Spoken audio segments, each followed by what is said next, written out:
And now, Vintage Videos is proud to present the 2009 Kohler International Challenge with Brian Redman, presented by Ford. I believe in miracles, where you from? You sexy thing, you. I believe in miracles, since you came along. You sexy thing. This year's featured mark will be the Ford GT40, which will be celebrated at Road America's big event, showcasing the car's special displays, a featured race, and special guest drivers and engineers which were on the GT40 program. And Ford's special featured guest this year will be Ford Racing Technology Engineer Mose Nolan. The story of Ford's foray into international competition in the 60s resonates to this day, as the sheer force of Henry Ford II's will and significant corporate funds pushed Ford and its racing GT40s to greatness at the 24 Hours of Le Mans and in races around the world. This year's event will also showcase some 400 vintage race car entries from around the country. But this year we're going to be highlighting just the GT40s. So what do you say, let's get started.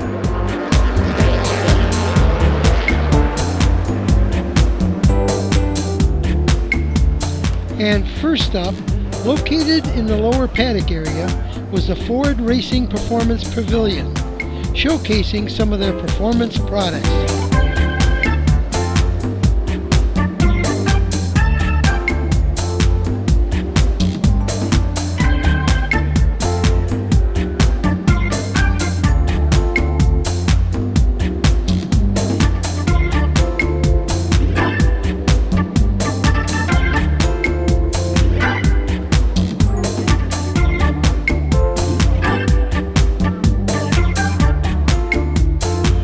Also on display was a number of accomplished Ford road racing cars from the Roush Museum.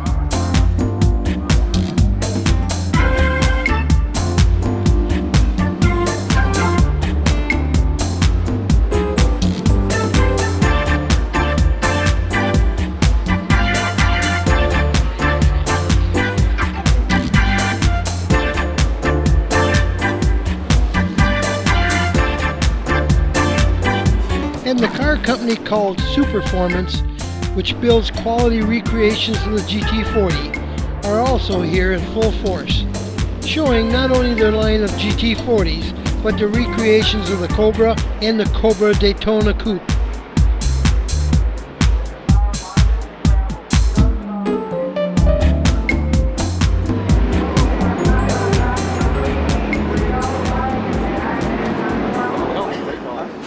And located in the upper paddock area was the Ford GT40 Pavilion. This is where most of the original GT40s were kept, which was adorned out front by Ford's new supercar, the Ford GT.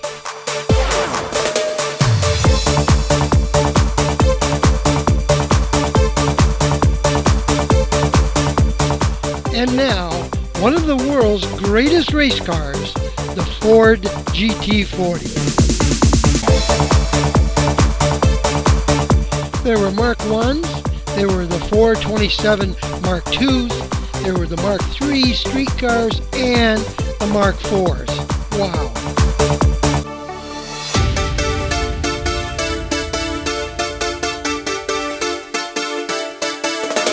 Ford remains the only U.S. manufacturer to win the world's most prestigious road race, having won the 24 Hours of Le Mans 4 straight years in 66, 67, 68, and 69.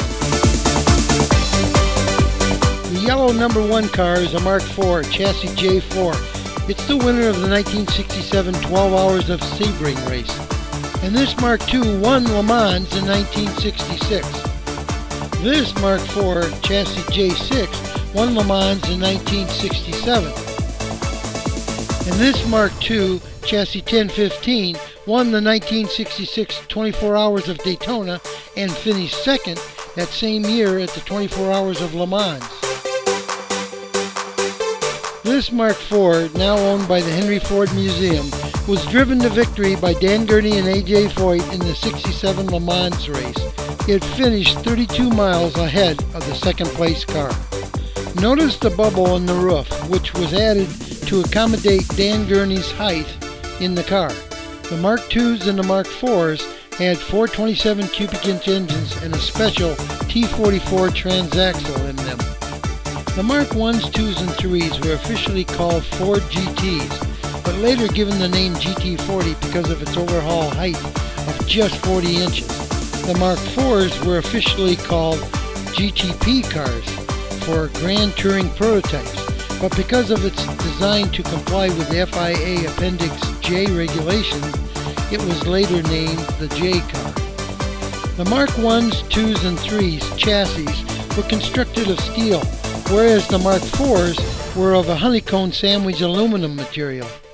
The Mark Is, 2s, and 3s chassis were built in England by Ford Advanced Vehicle, but the Mark IVs were all American, built in Dearborn, Michigan by a Ford-owned subsidiary called CarCraft.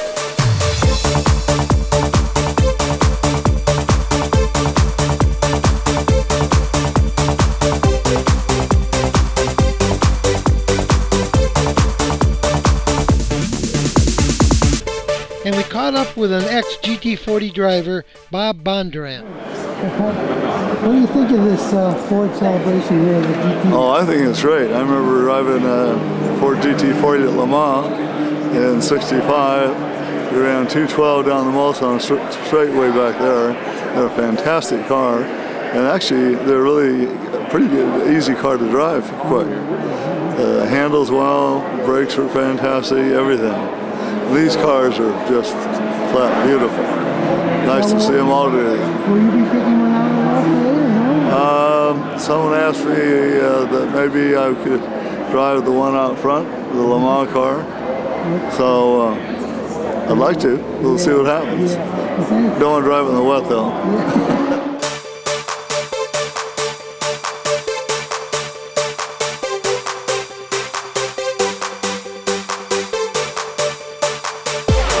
Man, what an impressive collection of original cars.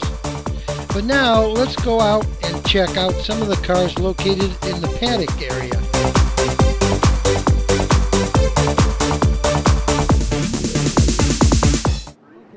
Hello, I'm Lee Holman with Holman & Moody. I'm here at Road America with GT40 Mark II that we built in 1992. It's exactly like we raced in 1966 at Le Mans. It's actually set up the way Mark Donahue preferred his car. And just having a good time at Elkhart Lake. Pearls on the hill at turn 7. Plymouth Optimist by the Tornado Bridge. The Elkhart Lake lines at turn 2. Souvenir booth. And then right across that is the GT40 Ford display. All going on in front. This is Chris McAllister's Mark III Chassis 1051, which is upgraded to the vintage racing modifications with the Gurney Westlake cylinder heads and a roll cage. It's currently configured in the 1969 John Wyer Automotive Engineering Gulf Team car specifications. And this car will participate in Sunday's big race. And many Superformance GT40 owners with their cars are here this weekend to participate in this special event.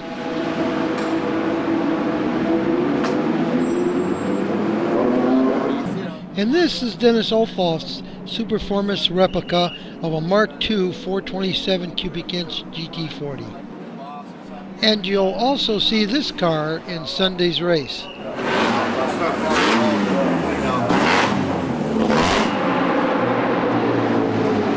Hi, my name's Martin Goff. and I'm part of a company called GT Transmissions Limited from England. Three guys got together about 2 years ago, and we wanted to make a gearbox or a transmission for GT40 replicas and mid-engine sports cars to replace the old ZF, which is now 40 years old. We approached a company called Quaife Engineering in England, and we sat down around the table for a meeting of about 3 or 4 hours to bash out the prototype, and 6 months later we had the transmission sat on the bench ready to go in a car. 2 months later the testing was finished and we went into production, and we've produced a transaxle which will take 600 brake horsepower, 550 foot-pounds of torque, and will fit any V8. We do a bell housing also to fit the Chevy and the Ford bolt pattern. We do the clutch cross shaft, and clutch we can also do for you, clutch slave cylinder.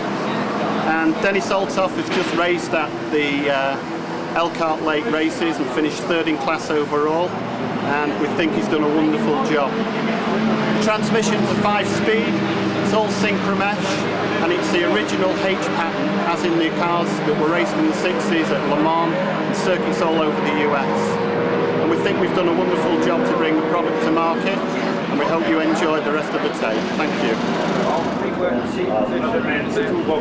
got the pedal box a little bit further forward. Can you fit with box away now? Well, it's Saturday, and the GT40s and Recreations owners are getting their cars ready to take to the track for a couple of easy parade laps in honor of the car and its racing heritage.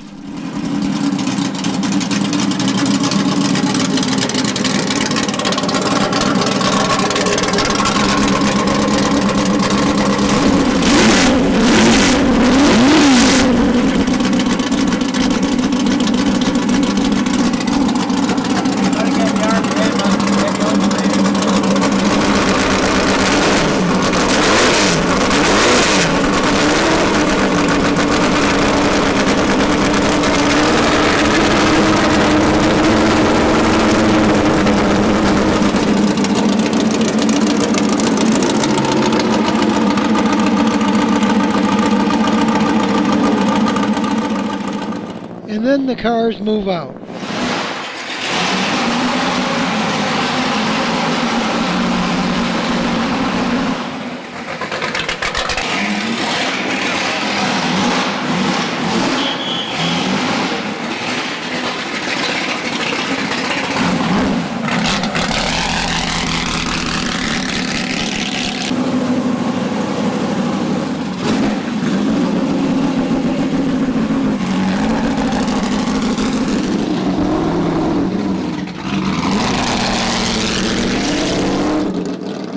The cars are now lining up in their pre-grid positions.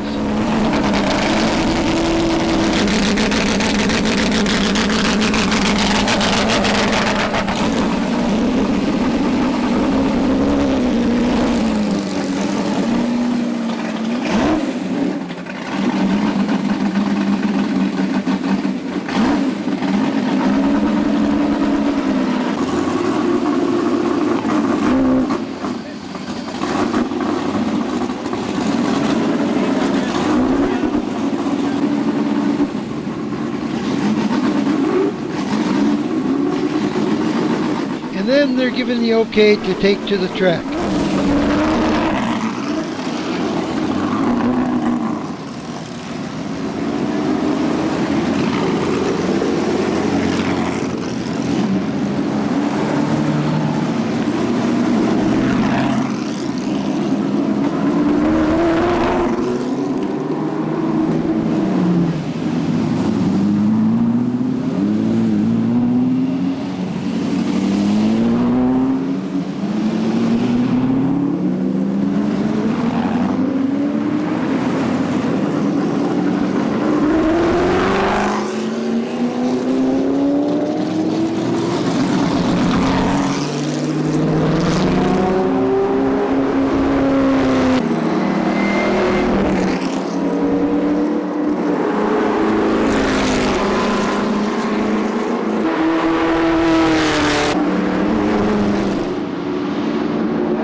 ex-GT40 driver and one of the event's hosts, Brian Redmond. It was great. Yeah, really nice. Sounds great. This seems to sound fantastic. Yeah, it's ready to race. How was it for you when you drove those things? Were they really nice to drive? Yes, they were really nice, but not just, you know, they were, you always felt secure in them. They were strong, very strong chassis. And so even on the very fast tracks like Spa-Francorchamps in Belgium and Monza and Le Mans, you never felt danger as you did in some other cars, you know, so, which shall be nameless. But the GT40 was a great car. Excellent.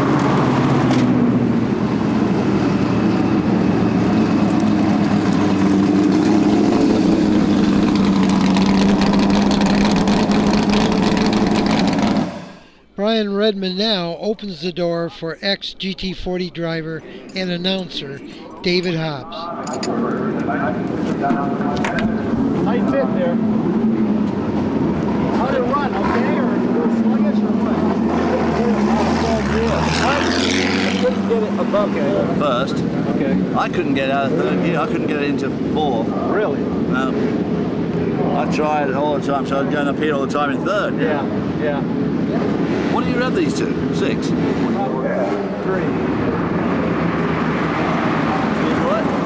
I just finished it. And now it's time for our special guest, a living legend at Ford Racing, Ford race engineer Mose Nolan. Right now, Mose is being interviewed on his racing history by the track radio station. I believe I participated in 3 Baja 1000s and Parker 400s and a few other Las Vegas races. And here he's talking about his days with the race team at Le Mans. And in his spare time, Mose is involved in the restoration of an original GT40 Mark IIA for the Indianapolis Motor Speedway Museum. And now, Mose Nolan. In 1966, when Mr. Ford decided that we were headed for Le Mans for the great Grand Prix of the 24-hour Le Mans, activity really started a year and a half before. The chassis work started in England, and engine work started right in Triple E building here in Dearborn in the product development group. And eventually the engine and the vehicle had to come together, and that all happened here in the United States. Some of the cars, chassis were shipped to Shelby, some of them to the Home and Moody activity, and the engines come out of Dearborn, dynamometer, fully tested and rated, and were sent down south into the West Coast to go into cars. I become involved with the engine program in its early days, assembling the engines to be tested at dynamometer. So there was a lot of work, a lot of overtime trying to make our dates for get the engines to dynamometer and then get them out of dynamometer to the cars. When the engines were sent to the chassis installers, there was little defects noticed on the engine that wasn't really raceable, and a couple of us were dispatched south and west to fix these engines, and this all took place just in the closing moments of prepping the cars and testing them out on the airport service roads. John Homan used the Charlotte airport to shake down his GT40 fleet, and Carroll Shelby used the service roads of the LA airport for his shakedown routes. But then the cars were loaded on planes and shipped to Le Mans, actually to Paris, and then trucked down to Le Mans, and they had made advanced preparation for a facility to work out of, because there was bound to be a tremendous amount of work to be done during practice periods and keeping the cars maintained and competitive. This car that Mose is working on with other volunteers is an ex-Mark Donahue car, chassis 1032. It's a Mark IIA with a 427 cubic inch engine. Mose is an engine man, and he worked on this car and others during that period of time. I think that's the safety. I'm clear. The car finished second at the 1966 12 Hours of Sebring race, with Mark Donohue and Walt Hanskin driving the car. Then the car went to Le Mans that same year, this time with Mark Donohue and Paul Hawkins driving.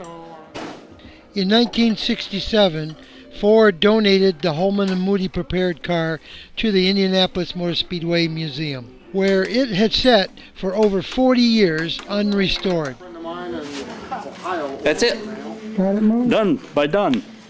It was a wonderful experience, and I personally feel that it was an opportunity that a lot of people would like to have jumped into, but I was blessed and in the right place at the right time, and had the distinction of working on those wonderful cars, and it gives me great pleasure to be associated with one today. What an experience it must be to work on a car you worked on some 45 years ago.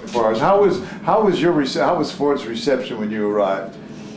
We were receptive very well, and we prepared for that, because out of the 7 cars that we were taking to France, we gave one of them to Ford of France as a factory-backed effort for them to campaign. So, you know, that's kind of like buying your way in. You throw something in the front door before you get there. But we've been talking to Mose Nolan of Ford Racing, and a man who has seen the development of Ford from practically the very beginning in racing and right up to the present.